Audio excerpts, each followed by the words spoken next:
Bienvenidos a las bibliotecas del Santuario Comics, la sección donde vamos a repasar distintas obras de los personajes de DC, para conocer en mayor profundidad a los héroes de nuestro querido universo. Te invito a suscribirte para que puedas aprender algo que no conocías o recordar eso que leíste hace un tiempo. De paso, déjame un like y propóneme qué otra historia debería leer y traer al canal. Hay un Batman que no necesita romper espaldas, necesita descifrar rituales. Hay un Batman que no pelea contra el crimen, pelea contra el origen mismo de su ciudad.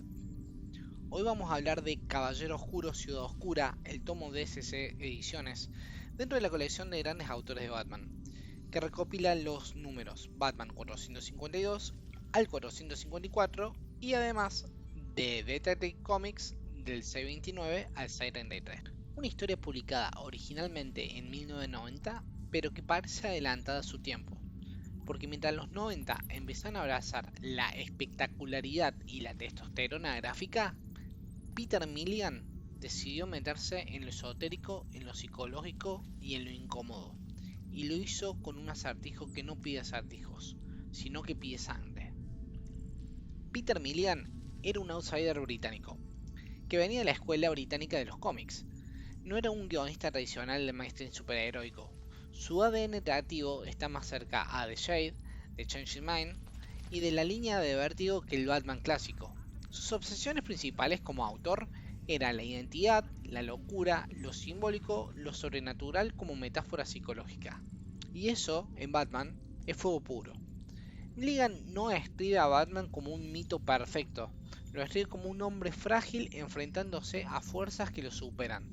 Lo humaniza, lo quiebra y lo pone en jaque. Por otro lado, el equipo artístico, dirigido principalmente en lo que es Batman a Kieron Dyer, un trazo noventero, correcto, estructuralmente sólido, pero sin el virtuosismo de otras leyendas del murciélago. En Detective Comics, entra el gigante de Gina Amparo. Amparo es la elegancia narrativa, línea limpia, composición clásica, expresividad quirúrgica. Su Jim Gordon es probablemente uno de los mejores jamás dibujados. Y en el cierre queda a manos de Tom Mandrake, que aporta un trazo más cargado, con uso más pesado de las tintas y una atmósfera más sombría. Son 3 dibujos, 3 registros y un mismo pulso oscuro. La historia arranca con un acertijo irreconocible, más sádico, más desquiciado, más peligroso que nunca.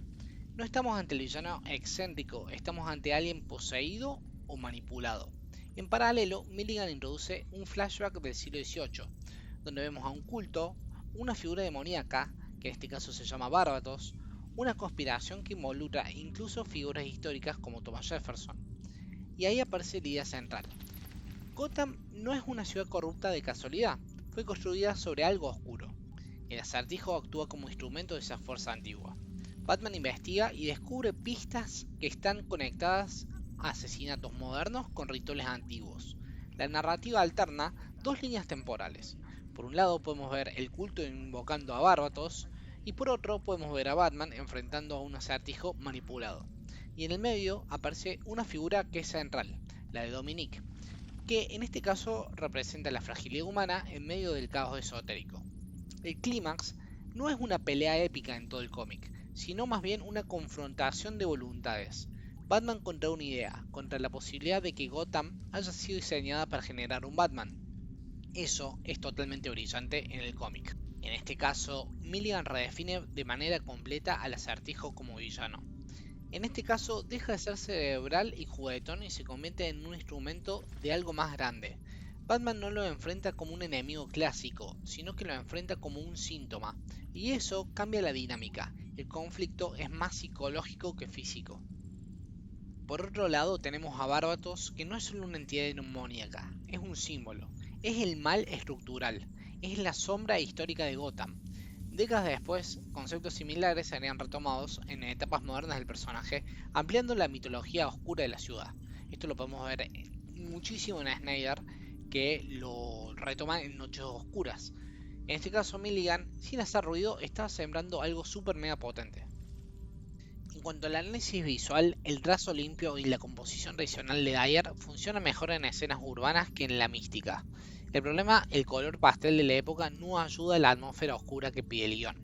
Por su lado, Amparo, acá sube el nivel. Amparo entiende que el peso dramático, sombras bien colocadas, expresiones cargadas de humanidad y escenas de diálogo con tensión real hacen que su narrativa sea clásica pero precisa. Cada viñeta respira. Por último, toma Mandrake es más textura, más tinta, más oscuridad literal. En el 633, donde el tema vuelve a ser la identidad, Mandrake potencia esa sensación de desdoblamiento psicológico.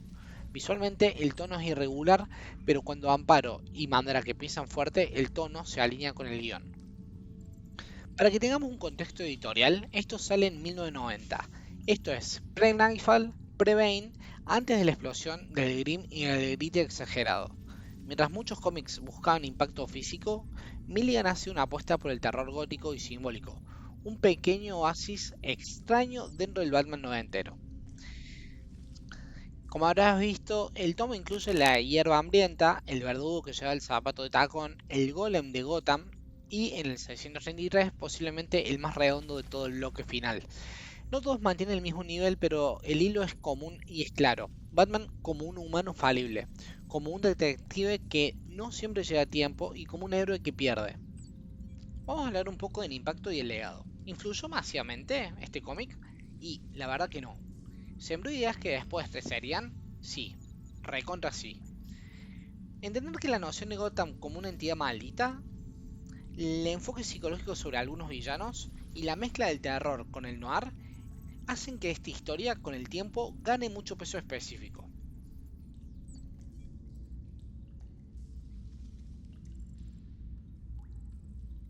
Acá te dejo algunos covers que para mí son los mejores que trae el cómic.